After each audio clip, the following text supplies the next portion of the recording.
ganyan po. Yung paliliit lang? Opo. Ganyan lang? Opo, madam. Yan lang.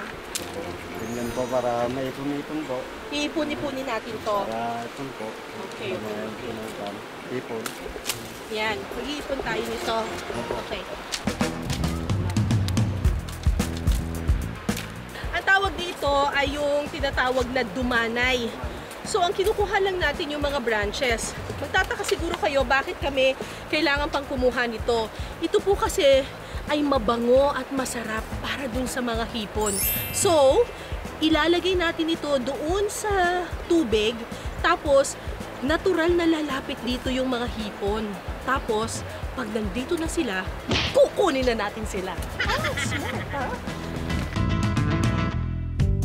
Pagkatapos, pagsasama-samahin ang mga sinibak na sanga. Para makahuli ng kuros, una munang ilalatag ang kulambo. Lalagyan natin ng bato.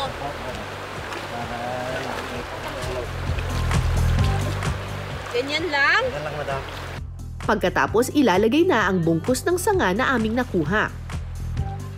So parang ang ginagawa natin, gumagawa tayo ng bahay para dun sa mga hipon. Para maakit naman. Para maakit sila. Nilalagyan natin ngayon ng mga dahon ng nyog kasi para malilim. Kasi ang mga hipon gusto nila malilim.